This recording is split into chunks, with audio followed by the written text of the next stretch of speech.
Okay, Dr. Yekwazo, we'll come back to you to talk about avian influenza, but let's ask you, Dr. Ikpaye, your preparedness for the rush that, from what he's saying, they're ready to go out and launch out more laboratories coming up and on. How prepared are you? Well, thank you. It's a national decision, and just like he said, the commissioners for it and the Honorable Minister, and of course, his team, NCDC, we're working to actually achieving that. But I think the ultimate in diagnosis should actually focusing on getting to support organizations and companies that are developing the rapid test kits. And these are going to be part of the conversation at the National Council on Health next week. And some of the things that we're going to be talking to will be like, rather than having 5, 6, 10 centers, Nigeria is a country of almost 200 people. And so there are initiatives now that I'm aware of.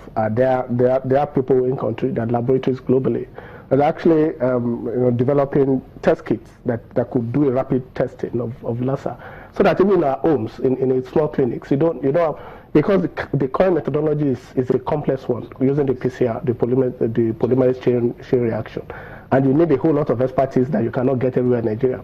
So while we push for this laboratory, I think the next phase is actually to support individual scientists in Nigeria that are actually developing test kits that could actually test like we do for malaria. He was talking to you about the RDT for malaria diagnostics, and that we could do at the chemist, at the pharmacy shop, even in our homes. And if we can get that for Lassa, in fact, it will just be part of the first line testing that we need to do. Okay, I also think issues of publication in terms of literature for those to be, the way we handled the Ebola thing, there was a lot of literature around pictures where people could see, could read, and all that to create more awareness for the public. So, Dr. Ikekwazo, let's go back to another thing that some seem to have resurfaced in Nigeria, the avian influenza. A new strain, I understand a new strain is out there and it's spreading across the country, affecting right now about 3.5 million birds affected. What's your take? What's the position of the NCDC around this?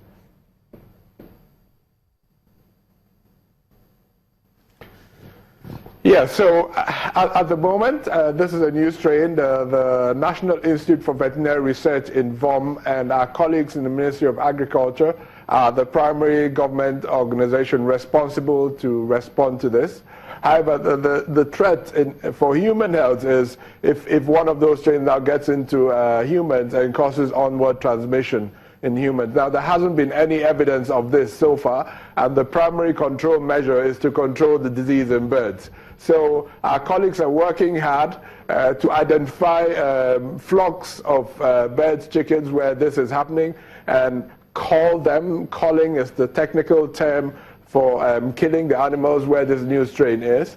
So they are basically leading the response. If we can eliminate stop transmission from birds to humans by eliminating the strain in birds, which means at the moment identifying that back to our laboratory capacity. So both for human and animal health, a lot of the work we do is dependent on our laboratory capacity, but we do have a great laboratory in VOM that does this and leads on this. And so the priority, and we're working in collaboration with them to identify the disease in birds, call as many of them as possible, and stop transmission to humans. However, this brings me to the concept of One Health. Really, in the past, we've looked at health really in through two prisms, one as human and animal health. But if you reflect on the discussion we were just having about Lassa and avian influenza, the one thing they have in common is that these are viruses that are being transmitted from animals to humans, in one case rats, and in the other case birds. So really, we have to move beyond the separation of human and animal health and start thinking about it as a One Health concept. And in doing this, it means that we have to work a lot more closely together with our colleagues in animal health. And that's one discussion that we have started at NCDC, bringing our colleagues on the animal health side closer. We're beginning to meet regularly to discuss the risks and really to see how we can work together to protect the health of the Nigerians. Because even if we're talking about animal health, the major consequence for colleagues working in animal health is an economic consequence, because if you have to call a large flock of birds or chicken, obviously there's an economic consequence to that. On the human health side, our primary consequence is actually human health and human mortality. But these two things are linked. So we will work together with our colleagues on animal health to firstly educate the primary farmers and people in contact with birds primarily about the risk to their health, and to prevent having a much wider influenza epidemic in humans, which really we want to prevent, because the consequences of a new strain of influenza in humans is really one that we don't want to contemplate in Nigeria. I'm sure somebody is watching now and thinking, okay, if I come in contact with this bird that has this strain, what chances are there for me to, maybe by eating, is there any risk attached to it?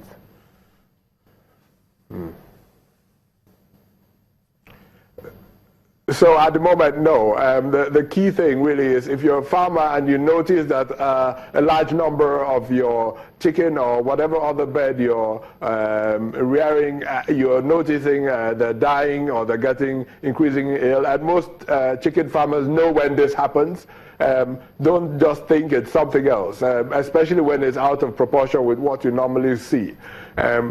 Do get in touch with the veterinary colleagues. Every state has a team, and they will send out someone to take samples. Now, there's no direct threat to humans from eating, because firstly, the chicken is normally cooked, and the cooking kills the viruses. The threat is really from the key people at risk are those that farm. So those that come in close contact with live herds or a live flock of birds and chickens. Those